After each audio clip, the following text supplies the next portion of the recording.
Hi കൂട്ടുകാരെ, എല്ലാവർക്കും കഥക്കൂട്ട് ടേഴ്സിലേക്ക് സ്വാഗതം. പാണ്ഡവരുടെയും കൗരവരുടെയും ജനനത്തെക്കുറിച്ചുള്ള കഥയെല്ലാം നമ്മൾ കേട്ടു കഴിഞ്ഞുവല്ലോ. പാണ്ഡു മഹാരാജാവിൻ്റെ ദേഹവിയോഗത്തെക്കുറിച്ചുള്ള കഥ കേൾക്കാം. പാണ്ഡവകുമാരന്മാർ സിംഹക്കുട്ടികളെപ്പോലെ കാട്ടിൽ കളിച്ചു വളരുന്ന കാലം. ഒരു നാൾ പാണ്ഡുവും പത്നിയായ മാദ്രിയും വസന്തകാലത്ത് പൂത്ത കാടിൻ്റെ അഴക് കണ്ട് ആനന്ദിച്ച് നടക്കുകയായിരുന്നു. പുഷ്പശോഭയും പ്രിയപത്നിയുടെ ഭംഗിയും കണ്ട് മതിമറന്ന പാണ്ഡു മൃഗശാപം മറന്ന മാദ്രിയെ പുണരുകയുണ്ടായി. അരുതേ അരുതേ എന്ന് കരഞ്ഞുകൊണ്ട് മാദ്രി വിലക്കിയെങ്കിലും ശാപമേറ്റിരുന്ന രാജാവ് ബോധമറ്റു വീണുപോയി.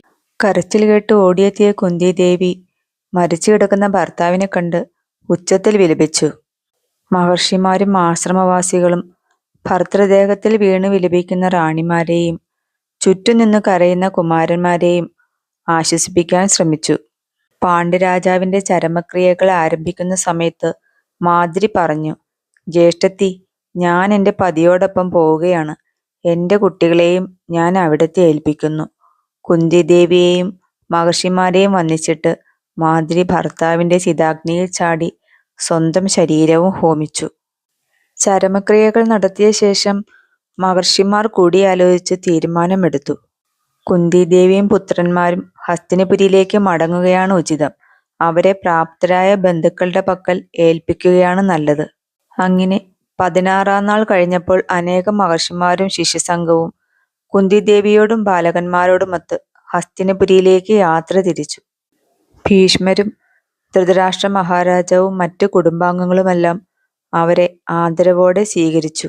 വെളുത്ത വസ്ത്രവും മൂടുപടവും അണിഞ്ഞു നിൽക്കുന്ന മാന്യ സ്ത്രീയെയും അവരോടൊപ്പം വിനയത്തോടും ഉത്സാഹത്തോടും നിൽക്കുന്ന തേജസ്വികളായ 5 കുമാരന്മാരെയും നോക്കി കൊട്ടാരവാസികൾ അത്ഭുതം കൂറി. മഹർഷിമാർ ചില കാര്യങ്ങൾ അവരെ അറിയിക്കുകയുണ്ടായി. പാണ്ഡുരാജാവ് മരണപ്പെട്ടുവെന്നും അദ്ദേഹത്തിൻ്റെ പത്നി മാദ്രിദേവി ചിതാപ്രവേശം ചെയ്ത് സതി അനുഷ്ഠിച്ചിരിക്കുന്നുവെന്നും അവർ അറിയിച്ചു. പാണ്ഡുപത്നിയായ കുന്തിദേവിയെയും പാണ്ഡുപുത്രന്മാരായ 5 കുമാരന്മാരെയും ഞങ്ങളിതാ നിങ്ങളുടെ കൈകളിൽ ഏൽപ്പിക്കുവാൻ കൊണ്ടുവന്നിരിക്കുകയാണ്.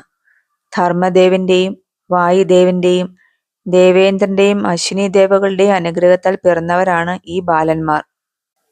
രാജബന്ധുക്കൾക്കിടയിൽ വിലാപങ്ങൾ ഉയർന്നു. പാണ്ഡുവിന്റെ മാതാവായ മഹാറാണി അംബാലിക ബോധരഹിതയായി നിലം പതിച്ചു. കുന്തിയെ ആശ്ലേഷിച്ച് വിലപിക്കുന്ന രാജസ്ത്രീകൾ കുട്ടികളെ ലാളിച്ച് കൊട്ടാരത്തിലേക്ക് കൂട്ടിക്കൊണ്ടുപോയി. ശേഷക്രിയകളെല്ലാം യഥാവിധി അനുഷ്ഠിക്കപ്പെട്ടു. വർഷങ്ങൾ കടന്നുപോയി. തേജസ്വികളും സുന്ദരന്മാരും കരുത്തരുമായ പാണ്ഡവകുമാരന്മാർ ലക്ഷണമൊത്തവരും ചന്ദ്രനെപ്പോലെ അഴകാർന്നവരും സിംഹം പോലെ നടക്കുന്നവരുമായിരുന്നു. അവരെ കണ്ട് ഹസ്തിനപുരവാസികൾ ആനന്ദത്തിൽ ആറാടി. അവർ കൗരവ രാജകുമാരന്മാരോടൊപ്പം രാജധാനിയിൽ വളരുകയാണ്. അങ്ങനെയിരിക്കെ വേദവ്യാസമുനി മാതാവായ സത്യവതിയെ കാണുവാനെത്തി. അദ്ദേഹം പറഞ്ഞു, അമ്മേ, കഷ്ടകാലം വരുന്നു എന്ന് ഞാനിതാ മുൻകൂട്ടി കാണുന്നു. ഭൂമിയുടെ യൗവനം കെട്ടുപോവുകയായി. ധർമ്മം ക്ഷയിക്കുന്നു. കള്ളവും അനീതിയും പെരുകുന്നു. കൗരവന്മാരുടെ ദോഷം നിമിത്തം രാജ്യത്തിന് നാശമുണ്ടാകാൻ പോകുന്നു. അവിടുന്ന് ഇതൊന്നും കാണാൻ കാത്തു നിൽക്കാതെ കാട്ടിൽ പോയി വസിച്ചാലും. സത്യവതി റാണി വനവാസത്തിന് ഒരുങ്ങിയപ്പോൾ ധൃതരാഷ്ട്രരുടെയും പാണ്ഡുവിന്റെയും അമ്മമാരായ അംബികയും അംബാലികയും കൂടെ പുറപ്പെട്ടു.